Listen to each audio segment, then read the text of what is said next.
Breaking news. Welcome to Jagwa Express Live News.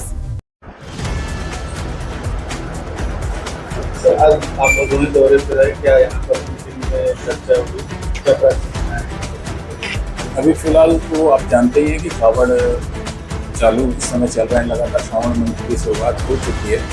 तो जो प्रयागराज से आने वाले कांवड़िए हैं, श्रद्धालु हैं, उनकी व्यवस्था देखने के लिए आज भ्रमण किया गया है। और बनारस से चलकर बाबू का सराय होते हुए और आई थाना होते हुए वही गोपीगंज तक हम लोग ने साथ में इंस्पेक्शन किया। DI साहब और सब साथ में थे। वहाँ जितने भी कट्स हैं उन पर क्या व्यवस्था की गई है, वन साइडेड जो रोड चल रही है वहाँ की क्या व्यवस्था है, हमारे अपने बैरियर्स कहाँ लगे हैं, पुलिस फोर्स जो डिप्लॉय है उनसे बात की गई, उनकी ट्रेनिंग, उनकी ब्रीफिंग कैसी है और श्रद्धालुओं को किसी प्रकार की कोई असुविधा ना हो उनके लिए भी जो कैंप बने हुए हैं, वहाँ पे भोजन पानी की, चिकित्सा की व्यवस्थाएं, साथ में जो पुलिस की व्यवस्थाएं होती हैं जिसमें फायर सर्विस है, एम्बुलेंस है, हमारी अपनी क्रेन्स हैं अगर कोई गाड़ी खराब हो जाए, प्लस श्रद्धालुओं के लिए भी जो उनकी सुविधाओं के लिए व्यवस्था है, लाइट की, रोड क्लियरेंस की, वो सब काफ़ी डिटेल में देखा गया और संबंधित अधिकारियों से वार्ता भी की गई। इसके बाद यहाँ आने के बाद जो भदोही जिले के सभी पदाधिकारीगण हैं, SHO और जो इनके शाखा प्रभारी के साथ सभी गेस्टेड ऑफिसर्स के साथ एक रिव्यू मीटिंग भी की गई, जिसमें जो आपके 2 प्रेजेंटेशन SP साहब ने किए, जो कांवड़ियों पे या श्रावण मेले पे थे और दूसरा क्राइम कंट्रोल और बाकी व्यवस्थाओं पर थे। उसमें जो चीज़ें निकल के आई उसके बारे में ब्रीफ किया गया। उत्तर प्रदेश शासन, माननीय मुख्यमंत्री जी और DGP सर की प्राथमिकताओं पर वार्ता की गई और प्रगतियों पर भी समीक्षा की गई।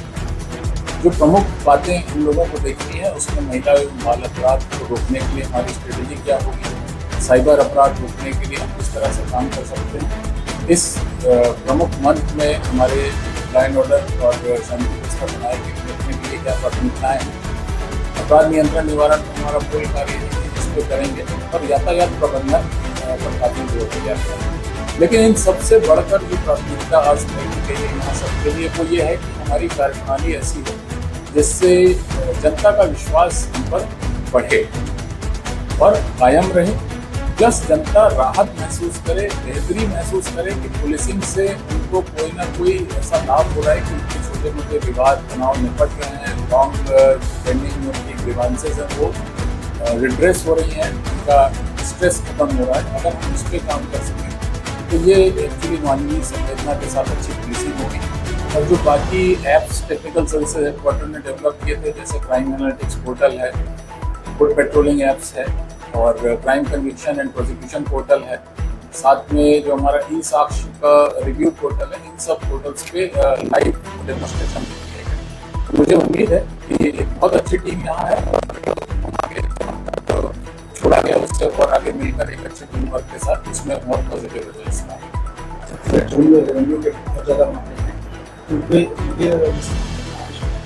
प्रयास 100% किए जा रहे हैं। स्थानीय स्तर पे SP, DM या हम अगर कहें कांस्टेबल लेवल से DSP लेवल प्रत्येक स्तर पर, इसके अलावा कमिश्नरेट और जो हमारे DIG रेंज साहब हैं उनके लेवल पे हमेशा मीटिंग्स होती हैं। तहसील दिवस, थाना दिवस एक स्थापित परंपरा है जिसमें विवादों का निस्तारण का प्रयास किया जाता है। आज भी ये बात की गई कि अगर हम राहत पहुँचा सकें, अगर हम जॉइंट टीम के माध्यम से उनके एक्चुअल ग्रीवांस को हल करें, रादर देन कि सिर्फ एक मोनोटोनस रिपोर्ट चलती रहे या एक सब इंस्पेक्टर ने जो रिपोर्ट प्रारंभ की आखिरी तक सब लोग उसको डिक्टो करते रहे, उसके बदले मौके पर जाकर उसकी समस्या को सुनकर हैबिचुअल प्रकार के एप्लीकेट को अलग तरीके से डील करें और जेन्युइन जो ग्रीवांस है उसको रिप्रेस करें। तो मुझे उम्मीद है कि इसमें भी हम लोग काफ़ी अच्छा लाभ मतलब उनको सुविधा प्रदान करेंगे। सावन माह में जो भारी तो ऐसे में दूसरा जो लेन है उससे ज़्यादा हो जाता है, घटनाएँ जो है अधिक होती हैं, हमने देखा गया है। तो दुर्घटनाओं को रोकने के लिए काम किया गया है। बहुत अच्छा प्रश्न है और जनता से जुड़ा हुआ प्रश्न है। तो जैसा मैंने बताया कि 6 क्रेन्स की व्यवस्था है जो हर थोड़ी दूरी पर रहेंगी और करीब 10-10 किलोमीटर के एरिया में इन्होंने बांट के किया है। एम्बुलेंसेस की व्यवस्था की गई है कि अगर खुदा न खास्ता कोई ऐसी बात हो जाए तो उसको तुरंत प्राथमिक उपचार दिया जा सके। कोई व्हीकल डैमेज हो उसको ट्रेन से रिमूव करके ट्रैफिक को सुचारू रूप से चलाया जा सके।